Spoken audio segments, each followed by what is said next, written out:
How's it going, everybody? My name's Chris Tendo. Welcome back to another episode of Let's Play The Legend of Zelda Breath of the Wild. Last time, we activated the Ancient Akala Tech Lab and got a bunch of upgrades from our new friends. I believe it's Jaren and Robbie. Robbie is a man who really likes guitar solos. I just noticed that when I was editing the video. That there's a little noise clip in the background, and I gotta hand it to the guy. He's got taste. Today, we're gonna be doing one thing and one thing only. Heading all the way down there to start exploring Skull Lake. Now, it's gonna be a bit of a shorter episode, but I did some things off screen just to prepare for this. I highly recommend that before you do anything, you cook, yeah, I did a lot off screen. You cook any hardy mushrooms, or not hardy mushrooms, hardy radishes that you may have found, just to equip yourself in case we run into any battles, because I did a little bit of research and there's a lot of Lionels in this area. Also, I cooked up a bunch of energizing mushroom skewers. 2 of these to give me some good stamina wheel potential, but I also noticed if you have Endura carrots, the things that I was giving my horse, Alita, so she could actually have extra stamina wheels, cook one of those and you get a little extra bonus wheel, kind of like the bonus hearts that you get by cooking hearty meals, except you don't just get a little bonus added on, you get a full stamina recovery along with an additional yellow wheel.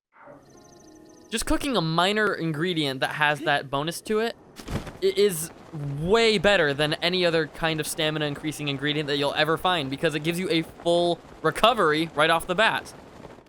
Just a little helpful tip to help you guys along your adventures, but I did that earlier in my adventure when I was testing before I hit record today. And yeah, I had no idea that that was a thing that you could do. So there's a little tip for you. We've already been through here. Don't need to even talk to you guys or bother fighting you. You guys are just a literal waste of damage. All right, keep going, keep going. Now, you may already be seeing what I'm getting at in terms of why we're gonna need all those stamina wheels. Skull Lake is right down here, though, and I gotta say, Skull Lake is home to one of the most beautiful water set pieces in the series. I say one of because I'm sure that there's something I'm not thinking of. Maybe Majora's Mask had something I'm totally blanking on, but when we get there, you'll see exactly what I mean.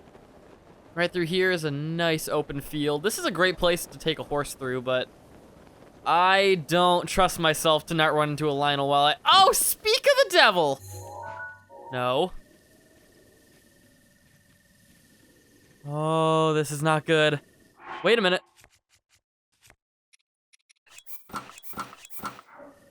All right. Okay. This is not good. This is not good.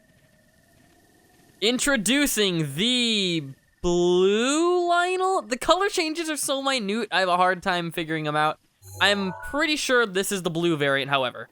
Now, the blue variant, much like all the other variants of enemies in this game, boasts more health, more damage, but this guy has a new weapon that we had not seen. I believe that's the Savage Lionel Spear. There's not much to talk about with these guys as opposed to they do a lot more damage. They're a little bit more rare, but if you find them, get ready for a battle. They aren't the red variant that we found before. They are more aggressive and have more battle tactics. I even think, I'm not exactly 100% positive on this, but during previous playthroughs of this game, they prefer to use ranged weapons a little bit more. So be careful when they, ooh, he's roaring. I don't like that. I don't like that. Be careful when you get too far away, because he will not be afraid to use his bow on you, especially in open areas like this when there's no cover. Yeah, be very careful. The only thing I can think to do right now is when he turns his back, run straight past him to get to the lake. Oh, he's a little too close. He's a little too close. Go away, buddy. Shoo, go. Get out of here.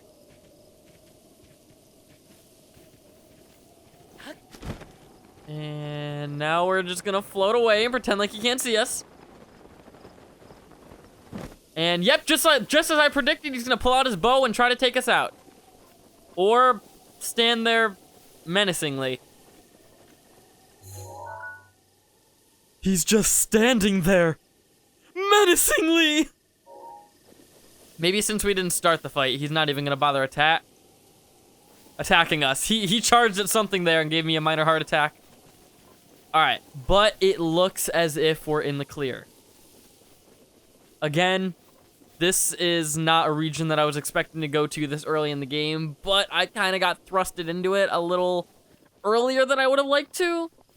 But that's the beauty of this game. You can go to any area of the game at any time you like, as long as you have the proper equipment and know how to survive in the region.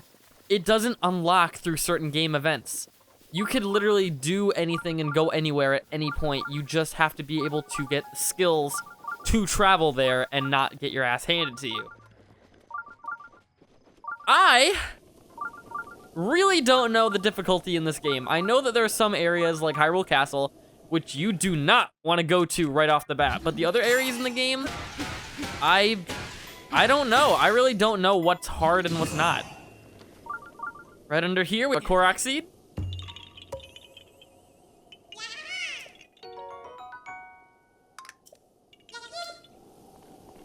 And toss. And everybody, I would like to introduce you to Skull Lake. Now, it may not look like a skull here in a minute, although this is a pretty bone-like structure we have here. But the first thing that we're gonna do is... Can I get a higher vantage point? Oh, it's probably gonna be all the way up there. I want to make sure that we get the shrine out of the way first and foremost. That way we don't... Ooh, stuff.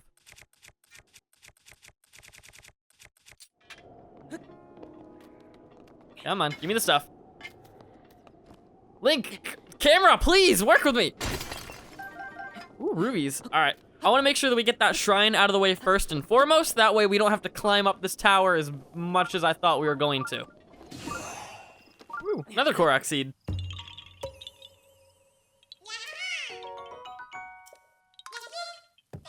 Oops, sorry, buddy.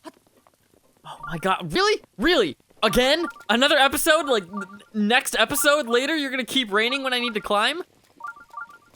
Oh, my lord. Luckily for us, I think we can get away with this. Let's just make sure that we have the correct gear equipped.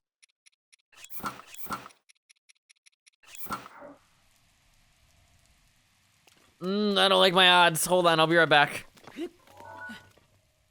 Located directly behind us was a bandit camp. If I can kill these enemies and get underneath the bandit camp, I think I can have enough cover to make a fire.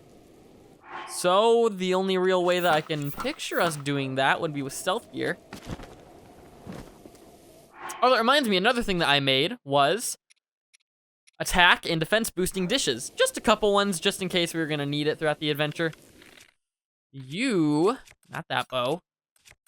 You really need to stop looking this way.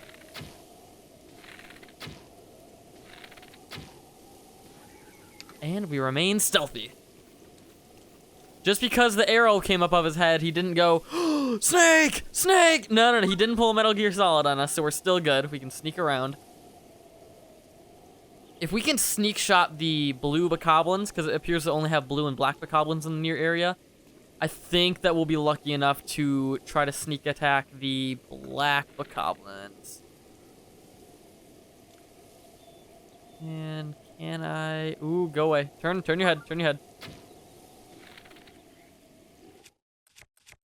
And let's try this. Let's try some shock arrows. It is raining after all, so... And some regular arrows. This ought to do the trick. I saw a bomb arrow fall in front of me. I'm sorry. What are you doing here?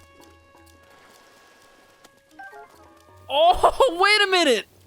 Oh, that's awesome. Because it's raining and they tried shooting bomb arrows at me.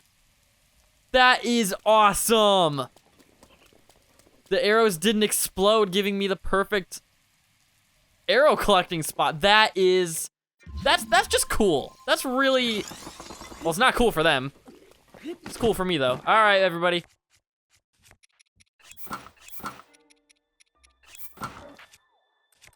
All right, let's have it. Oh, yeah. So apparently there was a torch in the tech lab. I just kind of forgot about it. We're going to keep that on hand just to be on the safe side. All righty. More guts, arrows. Did I already get this bow? No, I did not. Oh, oh, there's so much cool stuff here. Earlier, I mentioned Dragon Bone type weapons. This is the next step up from regular Boko, and then there is Spiked Boko, and then there's Dragon Bone Boko. I believe the next one up is Spiked Dragon Bone, which is just, like, almost god tier, but I want to say these don't have the greatest durability in the world, but their damage, it's above average. I'm definitely going to be taking this. Let me drop... I don't even know why I have this. I found a 4 damage wooden bow at a stable earlier. Yeah, I'm replacing that. Dragon Bone are one of my favorite weapon types in the game. They're just so... They're so powerful. Yeah, you guys just... Hold on, I really don't like your face. Get out of here. All right, what do we have in here? Ooh, another really good one. This isn't going to be of use to us till a little bit later in the game, but this is the drill shaft. Basically, it's a spear that you can use to have the same effect as a hammer when you're going ore collecting. I think the durability on this thing is, like, above average, which is why it's a great weapon to have up in the mountainsides of the Goron region. I know that's Death Mountain over there, but we're not going to be heading there for a while. Yet again, another great weapon. Arrow. Are you allowed to bomb arrows, my friend? You have no more to... Nope, nope, I saw another one fly that way. Try hitting me, I'm curious. That was not what I was curious about. All right, I guess you're not using your bomb arrows anymore then, fine. Good thing I made all these dishes.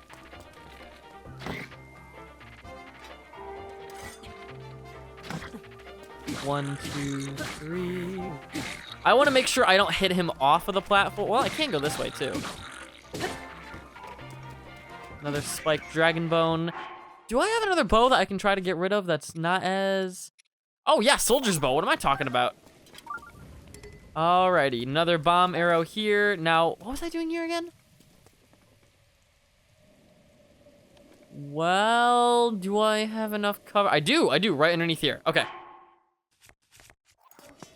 No, not drop the Great Flame Blade. Come on, really? And just like that, we have created fire. All right, I'll see you all in the morning. All right, I have made my way to the highest vantage point I could possibly get in this area at the current moment. Next thing that we're gonna do is we're just gonna fly down to the shrine. Or we're going to get to the actual highest vantage point that'll give us the most beneficial view from the shrine. And we're gonna fly off right here. Now I think this part that I jumped off of will offer us the minimal amount of climbing time that we're going to need to get to the top here. It's literally like very peak, but yeah, look at how far down that would be if you had to climb this thing naturally. So jumping is gonna be the way to go.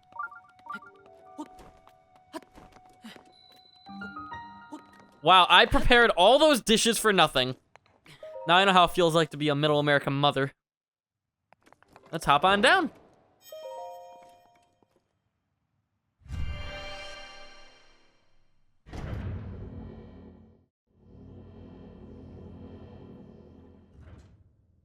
And the actual quest was simply getting to the shrine.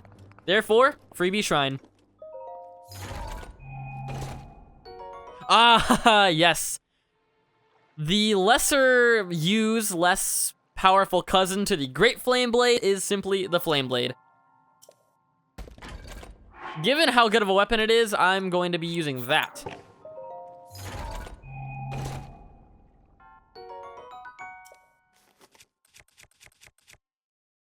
Does about 10 less damage, it looks like. And while the Flame Blade, it's basically a great sword, and you only get 3 swings. With this one, you get 1, 2, 3, 4... Yeah, 4 swings rapid fire before the thing depletes. So, not as powerful, but if you want to do more fire damage over time, this is the weapon for you.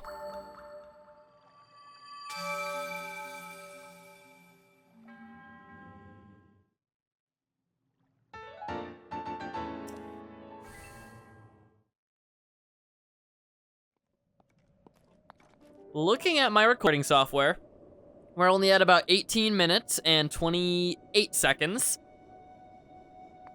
So we're gonna actually go do the one thing that everybody in the region couldn't stop talking about. We're gonna go to the other eye of Skull Lake. Is there anything up here on this pillar though? Because my eye is drawn to it. My eye is drawn to it, haha! I'm sorry. Puns are not my forte. And it appears the man I'm looking for is not here just yet. Now, I think everybody was telling us that we need to come to the Eye of Skull Lake, as you can see on the map right here, the left eye of Skull Lake, at nighttime. So, let's get out some wood. And with our new flame blade, you don't even need to use flint or... Is it flint? Yeah, you don't even need to use flint. You can just straight up hit the fire. Sit down. Let's wait at night.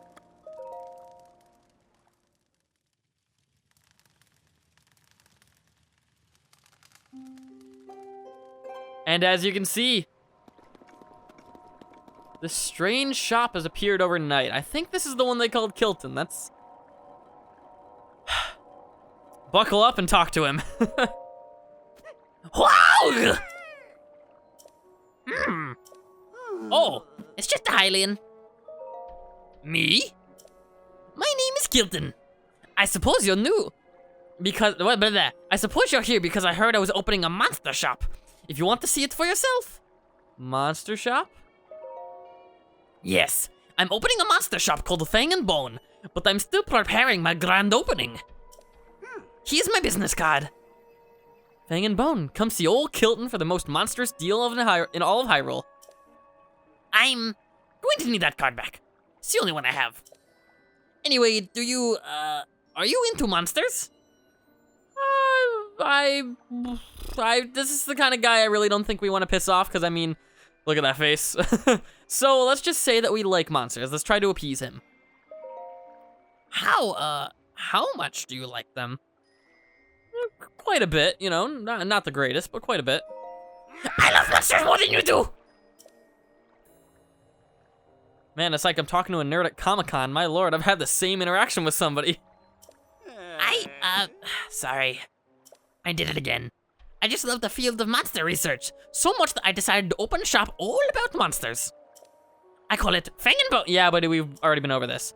I travel around Hyrule in search of rare and exciting monster parts, but I'm not sure which village I should visit next. Kakariko or Tenno? Though Rito Village or Zora's Domain are also good options, I suppose I can go all the way to Judo Town or Leneru Village, but Lake Akala is much closer. Rarg! I'm so excited I can hardly contain myself. I can just sit around while there are monsters have to be studied. I'm off! I'm sure we'll meet again in some village during the night. Fare thee well. Right there. Oh my god, my voice. Oh my goodness. Right there is your hint. No matter what village you go to, it has to be at nighttime if you want to meet Kilton to gain his services? I don't know what he does exactly, but I say that we head to a village at nighttime and see if we can bump into him. And by the way, this is what I was talking about this place being a beautiful set piece. Scare the crap out of me, though. I don't know what it is about this place, but I don't... Story time. I do not, nor have I ever gotten over the fear of deep water. If there's water and I can't see the bottom, the chances of me jumping in it are damn near zero. And seeing just how big these flowers are and how deep they must have to go to get, like... I live on a lake, and seaweed is big, and seaweed can grow super big and leafy the further down that the stems go. That's at least from my knowledge. I see this, and I crap my pants, wondering what sort of Leviathan creature could be awaiting at the bottom of this pond. Now, I may sound like I'm a paranoid mess, but we've all seen the kind of Leviathan bones that are around Hyrule, so maybe I'm not crazy after all. Okay, rant over. I will see you all at... Let's take a visit to Kakariko Village. We haven't been there in forever, so see you all there. Okay, making our way back to Kakariko Village. I was actually having a hard time finding Kilton. He's kind of up in the very top corner behind all these waterfalls over here. And something I did not notice until just now is there's a Korok seed up on these little cliff sides right here. Yet another reason why I love this game. The many things that you do not notice until like many playthroughs later. So we'll just pick this up.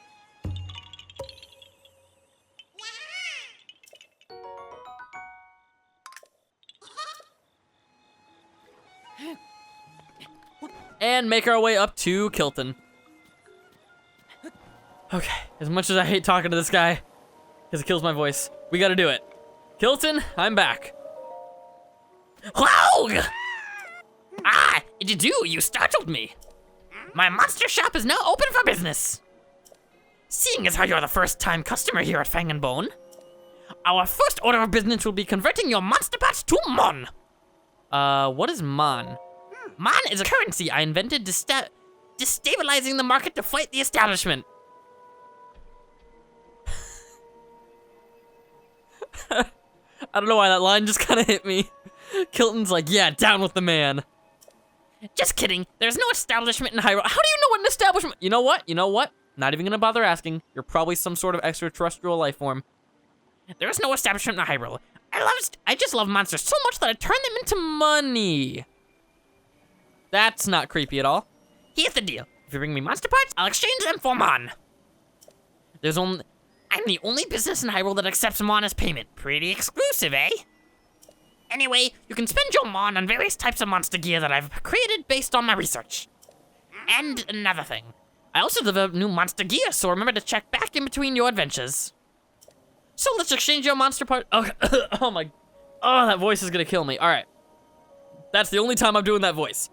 Kills me, it probably hurts your ears, but also I don't think he has any more new dialogue unless we ask him about monster parts, but exchanging for Mon. Thank you very much. So now, exchange for Mon. Monster extract, as you can see right here, will give us 2 Mon. We're not gonna wanna sell that though. Right here is where the real stuff comes in. Next to the skull icon in the price, that's gonna be our Mon meter. Not Mon meter, but like Mon currency. Now the real stuff is, the real like Mon breaking the bank method, I guess, is mini bosses. As you can see, Moblin Fangs and Moblin Horns will give us 2 to 6 each. Moblin Guts, 12. Lionel Horns give us 20, but they're also sort of a mini boss. Hinox Toenails, 15. Hinox Tooth, 18. Hinox Guts will give us 40. Guardian is not exactly the most useful in the world. I mean, Cores give us 40, but we could go fight Hinox for that. But you can also see right here, he will not accept any other type of thing in the game unless it's like a monster-related item. Kind of makes me wonder why he would also accept ancient parts, considering they're not monsters, they're machines. I'm not exactly gonna question it, but just so we can get some money in the bank, I will sell 1 Octo Balloon.